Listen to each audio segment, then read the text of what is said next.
a dude who was into silk, and I always just appreciated the idea of fine silk. So that's a real thing. I knew a dude who had like a store, and he was into silk. So yeah, silk's great. And then there's the group silk. Silk's amazing. I think all around. Group silk? Yeah, it's like an R&B group, right? Oh, the group. Yeah. Oh, I thought you meant like group. Multiple people wearing silk is what I thought you meant there. I'm like, that's an odd thing. Okay. So, Myron, to each his own. Follow up. Were you ever a patron of the fine silk store, or did you just appreciate it from afar? I'm just now getting to a point where I can get into silk. So I think it's a future venture for me. It was more of a dream, I would say, Michelle. My hope is maybe now I'm at the stage where I can really dabble in silk the way I've always wanted to. What's stopping you? You know what? You can only wear it at certain occasions. And I'll tell you what else, judgment, right? If you just show up in silk, all of a sudden people start talking. So I don't know. I want to be in an environment where I'm accepted for how I feel about silk. Let the people talk, Myron. They're probably jealous. They're probably whispering like, look at this guy and this quality material. He's somebody. Maybe I need to stand up a little straighter. Yeah, but once you start wearing silk, when you're black after like 40, I got to get a Cadillac too. I got to get, like the whole outfit, the Kango hat. Like, I don't know if I'm ready. Oh, you can't just stop there. It's not just. It's like a wholesale lifestyle change. I got to I got to follow Earth, Wind, and Fire on tour. So I don't know if I'm at that stage of my life Too much but for I'm you. Getting there. It's a big investment. Well, what you learned already 4 minutes into the show, that Myron Metcalf is on the all Brian Windhorst team for Michelle Smallman, which means she could sit there and listen to anything you say about anything, and she's mesmerized by it. So let's make sure we get through the next 2 days without you just sitting there mesmerized by every answer that comes out of Myron's mouth. Did you not just learn a lot about your teammate? He's and unbelievable. His love of fine silk? He's fascinating, but you go to another level of just like, wait, what? Tell me more, please. Because I'm not only intrigued to learn more about Myron, but he is truly the only person I have ever met in my life that is a fine silk enthusiast. So I have some questions.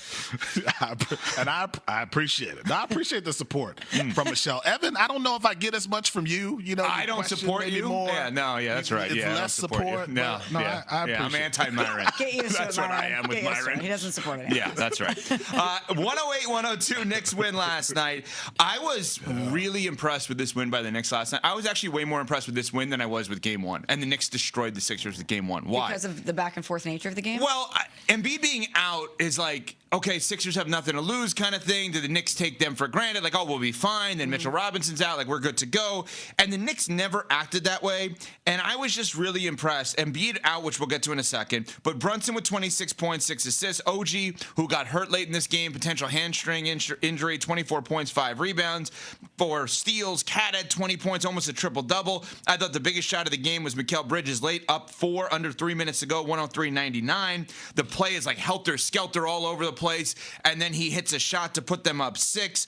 I just thought the ability to hold Philly to 12 points in that fourth quarter and just kind of do your job late in this game, Smalls, I was really impressed with the Knicks, and that is a championship caliber win last night. Win the games you're supposed to win and never lose a game like that. And I understand that you could say, well, of course they won, Embiid's out. Yeah, but it was kind of one of these games. It was back and forth, all the lead changes. 25. Yeah, Philly had nothing. Philly tried things with Dominic Barlow playing center and switching on to Brunson, and give Jalen Brunson all the credit in the world. Hit big shot after big shot, as we're showing on ESPN2, over Barlow. He does what you're supposed to do as a shooter. Arc.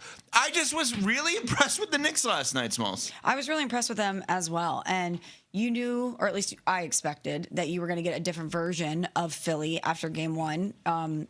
This was before I found out Embiid was even out, but you just assumed that after the physical nature and the grueling length of that series versus Boston, that in Game 1 they were a little flat and they looked the part. So I expected a more rested version of Philly that was going to have different things in the bag to throw at the Knicks. And then you find out Embiid is out. And to your point, Ev, I thought, oh, well, the nature of Game 1, Embiid out in Game 2, this is going to be light work for the Knicks, but it wasn't.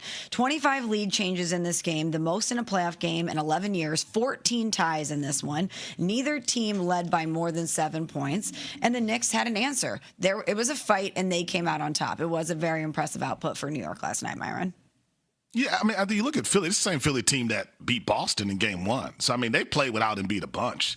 So, I think you got to give the Knicks credit for how they won that fight, especially Jalen Brunson down the stretch. The OG injury could be a concern going forward. And I think that was a quality win. But I'm not surprised. Like, this is the same team that took Indiana to 7 games. If they don't get to the finals, I think you still look at this season as a miss. So, the Knicks have much bigger goals going forward. Yeah, but they should get to the finals. I mean, the way they're playing right now, no? They're the favorite. They have to, though. They have to. There's no. You fired Tibbs. You have to get there.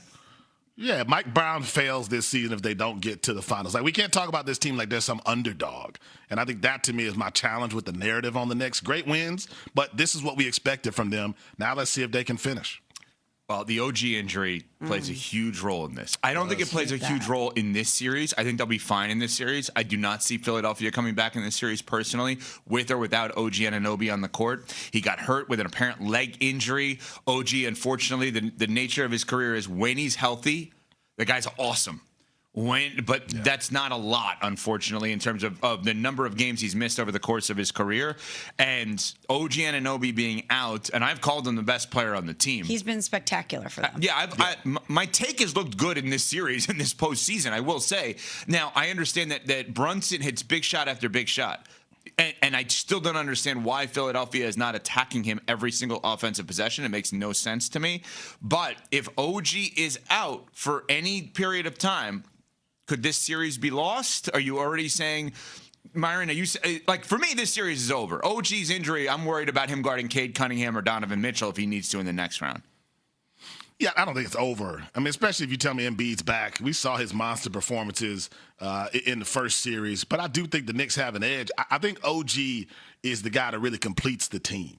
And I do think they're a different team without him, but I think they can beat Philly if for some reason he's unavailable. I don't know that they can get to the finals without him. But let's see what's up with Embiid if he's healthy and if he can give them another monster performance like he did in the last series. Yeah, obviously those two injuries are going to dictate the complexion of this series moving forward. But, Evan, you said OG was the best player for the Knicks, and I don't know if I would go best, but I would say certainly most consistent.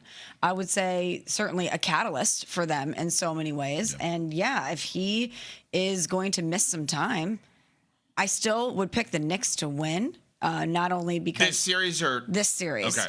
I still would pick the Knicks to win, but I think it will be much closer and much more of a fight. No question. No, and obviously the Embiid injury.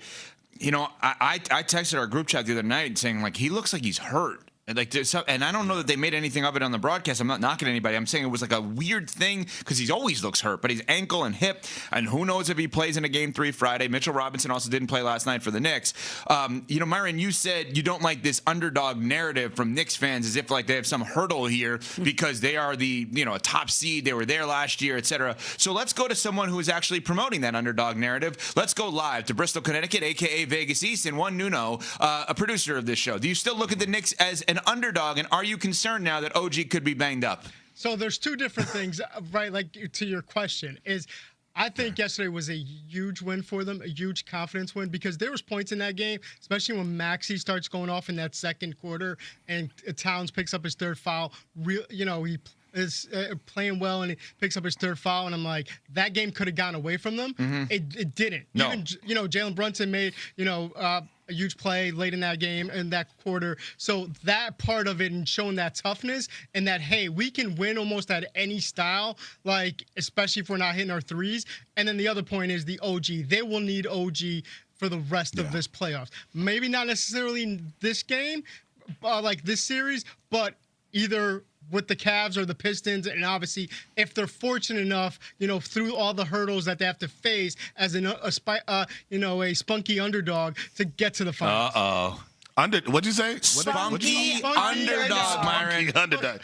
Go off, Myron. Go for it. A spunky underdog. Listen, you fired Tibbs because you said he wasn't good enough to get you to the finals. You brought in Mike Brown, who Sacramento had fired, and you said this is the guy, right? If they don't get to the finals, this to me is a failure of a season, and it's a failure of a coaching hire, because that's the only task that Mike Brown has. But I'm not going to call the Knicks some underdog. This isn't some Disney movie that we're talking about. They were viewed as a contender coming into the playoffs. They were viewed as a team that maybe should get to the